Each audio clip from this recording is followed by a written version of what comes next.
पत्रकार पर हुआ जानलेवा हमला, बीएमपी 7 कटिहार। नमस्कार, पीडी न्यूज डबी जुबा की दास्तां में आप सभी दर्शकों का स्वागत है। कटिहार से एक बड़ी खबर निकलकर आ रही है।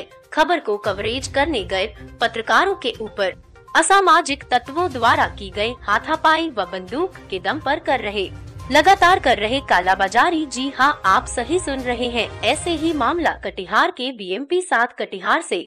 कटिहार जिले में एक बड़ी घटना हो गई जिसमें कि पत्रकार के ऊपर हमला हुआ। कटिहार के बीएमपी 7 के समीप पत्रकार के ऊपर हुआ हमला।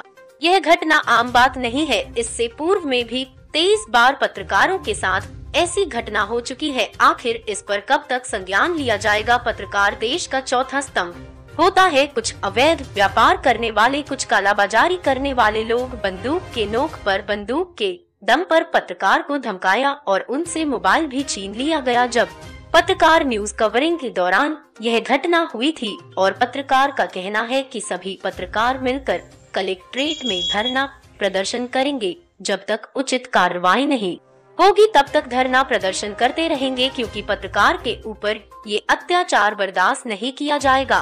कटिहार से ब्यूरो रिपोर्ट। गांव में खरीदे हैं, नारायणपुर से लेकर आ रहे हैं चावल। गांव में कौन सा चावल खरीदे आप? कार्डधारी सब जो बेचता है 20 किलो 25 किलो करके वही चावल खरीदते हैं। ये सरकारी चावल? सरकारी चावल जो भी है बेचा तो हम लोग खरीदे हैं, हम लोग बेचने जाते हैं। ये उचित है या नहीं? ये खरीदना उचित है? उचित, अब आदमी सामान मिलेगा तो फेंकेगा नहीं है ना, तो बेचबे करेगा। कहाँ ले जा रहे हैं आप? तो बेचने जाते हैं। कालाबाजारी के लिए आप लोग कहाँ? कहीं जहाँ दाम मिलता है बेच लेते हैं अपना। किस जगह ले जा रहे हैं? कटिहार में बिकता है। कटिहार में कहाँ, किस जगह बताइएगा? शीशा मिल है, पूर्णिया जाता है। अभी कहाँ लेके जा रहे हैं? अभी तो कोई निश्चित नहीं, फोन करता है, जगह पर पहुँचते तो फोन करता है अपने कि हाँ वहाँ चल जाए, वहाँ चल। माल है किसका? प्रमोद जी का माल है। कितना दिन से ये काम? वो आज कल 2-3 दिन से कर रहे हैं, कोनो 1.5 दिन से नहीं कर रहे हैं। प्रमोद जी नया काम कर रहे हैं ना? हाँ। 3-4 दिन हुआ है। हाँ। क्या नाम है आपका? हमारा नाम पंकज कुमार शाह है। क्या है आप? हाँ, क्या करते हैं? हम गाड़ी चलाते हैं। गाड़ी नंबर कितना आपका? गाड़ी नंबर दूसरे गाड़ी, हमारा गाड़ी तो नंबर याद है, देख लीजिए। नहीं। हाँ, क्या रहे हैं? बिजनेस करते हैं। गेहूँ चावल अनाज सब करते हैं, बिजनेस करते हैं। चला है ये? मिल से लाए हैं। कौन मिल से? टूरिटी से। हाँ। बंगाल किधर पड़ता है? बंगाल हमारे उधर से रास्ता, बंगाल से अपने लाते हैं, अपना बेचते हैं, जहाँ होता है वहाँ बेचते हैं, बिजनेस करते हैं। मिला होगा? किधर ले जाना है? मिला होगा आपको? हाँ, हमको बिजनेस करते हैं, जहाँ होता है वहाँ बेचते हैं, अपना लाते हैं। से खरीद के हाँ। यहाँ कहाँ भेज रहे हैं? जहाँ हो गया खुदरा हो गया, कोई मिल में हो गया, जहाँ होता है वहाँ देते हैं। मिल ले जा रहे हैं? जहाँ होता है देते हैं। गुलाबबाग जा रहा है। कागज है? कागज नहीं लाए, कागज है पास में, आ जाएगा कागज मंगा देंगे, क्या दिक्कत है? जगह का नाम बता दीजिए ना। मिल से मंगाए, टूरिटी से। कौन मिल? शिव शक्ति मिल से लाए। हाँ है। हाँ है, वहाँ से लाए हैं। मालिक कौन? बिल है, आपको बिल देंगे लगे। मालिक कौन है बताइए ना। आपको शिव शक्ति मिल का मालिक का नाम नहीं मालूम, तो शिव शक्ति मिल से लाते हैं। कितना चावल है? कितना 26 कुंटल है। हाँ। क्या नाम है? मोसा। लोगों जिस मोबाइल से पिस्टल का रिकॉर्डिंग हो रहा था वो मोबाइल वो लोग छीन लिए।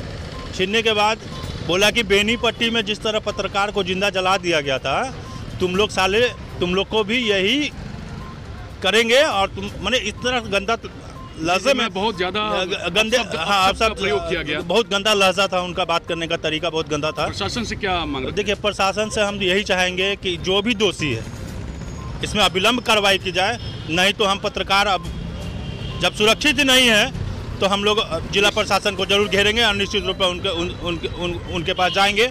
और ये कार्रवाई अगर नहीं हुई तो ये हमारे ऊपर की बात नहीं है, ये तमाम पत्रकार के साथ, आज मेरे साथ हुआ, कल किसी और पत्रकार के साथ होगा। तो पत्रकार ही जब सुरक्षित नहीं है तो समझिए कि अब आम लोगों की क्या हाल होगी, ये बताने के। मेरा नाम रतन हुआ, मैं अपडेट मीडिया का सीमांचल प्रभारी हूँ। और मैं जब सूचना मिली कि ऐसा काला बाजारी हो रहा है चावल की, तो हम लोग वहाँ पे कवर कर रहे थे। कवर करने के दरमियान जो चालक है वो बताएं कि हम डीलर और कार्डधारी से हम राशन खरीद के ला रहे हैं और रंजीत के मिल में ले जा रहे हैं। उसके बाद 2 लोग वैगनार से आए और 1 सुपर स्प्लेंडर से आए।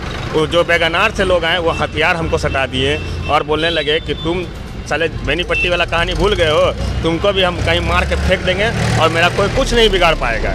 तो हम लोग बोले कि हम लोग अपना समाचार कर रहे हैं और मेरा मोबाइल छीन लिया, घड़ी छीन लिया, मेरा आईडी जो था वो भी आईडी लेके वो भाग गए।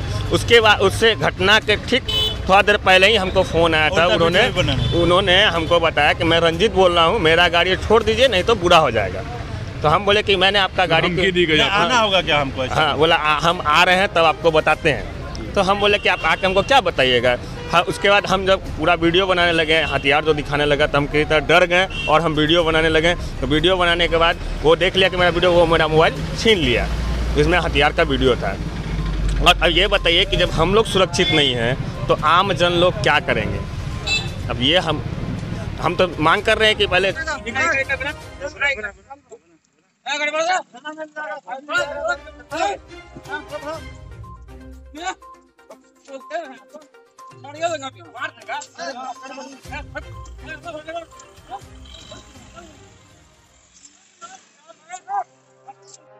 आप इस संदर्भ में क्या बताना चाहेंगे? ये नया है, आज पहली बार सुन रहे हैं। हमेशा तो पत्रकारों के ऊपर हमला ही होता है, कौन देखने वाला है?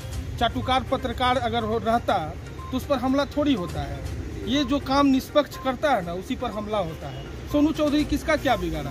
आज उस पर हमला हो गया कटिहार में, क्या हुआ? अभी तक तो कोई हुआ ही नहीं है कुछ। वो लोग डीएम के सामने धरना प्रदर्शन कर रहा है। आप समझिए ना कि लोकतंत्र का चौथा स्तंभ धरना प्रदर्शन अपनी सुरक्षा के लिए करता है, तो वो कितना बेहतर हो सकता है ये आप भली भांति समझते हैं। समझना भी चाहिए। मधुबनी में दिन दहाड़े जला दिया गया, 3 दिन तक पत्रकार को रखा, जला दिया, क्या हुआ उसका? 4-5 को डाल दिया जेल में, उसके बाद कुछ हुआ ही नहीं। तो नया थोड़ी है, यहाँ चाटुकारिता का पत्रकारिता कीजिएगा, आप पर हमला नहीं होगा। वास्तविक जो पत्रकारिता होता है अगर वो कीजिएगा तो आप पर हमला होगा, और वही हो रहा है। इस पर शासन प्रशासन को ध्यान देना चाहिए, लेकिन इस पर कुछ होगा थोड़ी, कुछ नहीं होगा।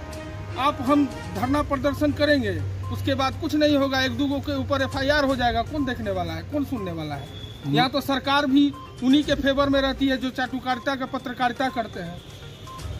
जी, महाराष्ट्र में पत्रकार पर हमला करने वाले के लिए सख्त कानून बनाई गई, लेकिन बिहार में नहीं है, ऐसा क्यों? इसलिए कि हम और आप कमजोर हैं। आज सोनू चौधरी के ऊपर हमला हुआ, हम लोग को भी सम्मिलित होना चाहिए। अगर हम और आप सम्मिलित नहीं होंगे तो सरकार को लगेगा कैसे कि पत्रकार एकजुट है। यहाँ तो प्रखंड स्तर का हो या जिला स्तर का हो, सब पत्रकार एक दूसरे के पीछे लगा हुआ है, सब दूसरे को गिराना चाहता है, तो फिर क्या होगा? कुछ नहीं होगा। महाराष्ट्र में जाके देखिए, पत्रकार सब एकजुट है। एक को अगर आप गलत बात बोलिएगा, सारा पत्रकार एक हो जाएगा। यहाँ कितने लोग आपका साथ देने वाले? सोनू चौधरी पर हमला हुआ, कितने लोग उसका साथ देंगे? इससे पहले भी उस पर कई तरह का FIR किया गया, कौन साथ दिया? कोई साथ नहीं दिया। यहाँ साथ देने वाले कौन है? सर, देश के चौथे स्तंभ है पत्रकार, अगर पत्रकार ही सुरक्षित नहीं रहेंगे तो फिर कैसे होगा? तो समझिए ना, घर है, उसका चौथा पिलर ही गिर जाए तो घर तो गिरना ही है ना। वो तो आप आज नया थोड़ी सुन रहे हैं, वो समझना पड़ेगा। और समझना हमको आपको है। किसी पत्रकार पर अगर हमला हो या किसी भी तरह का, तो उसमें हम लोग को एकजुट होना चाहिए, उस पर आवाज बुलंद करना चाहिए। अगर हम और आप आवाज नहीं बुलंद करेंगे तो ऐसे ही रोज मार खाते रहेगा पत्रकार। और चाटुकारिता का पत्रकार पर कभी हमला, हम बार कर रहे हैं, चाटुकारिता का पत्रकारिता कीजिए, कभी कोई आप पर हमला नहीं करेगा। वो जो आप पत्रकार का एक जो प्रोफेशन है, अगर उस हिसाब से आप काम करते हैं तो भैया आप पर तो हमला हो। आप अपना परिचय बता दीजिए। ब्रजेश सिंह, सहस्त्र न्यूज। धन्यवाद।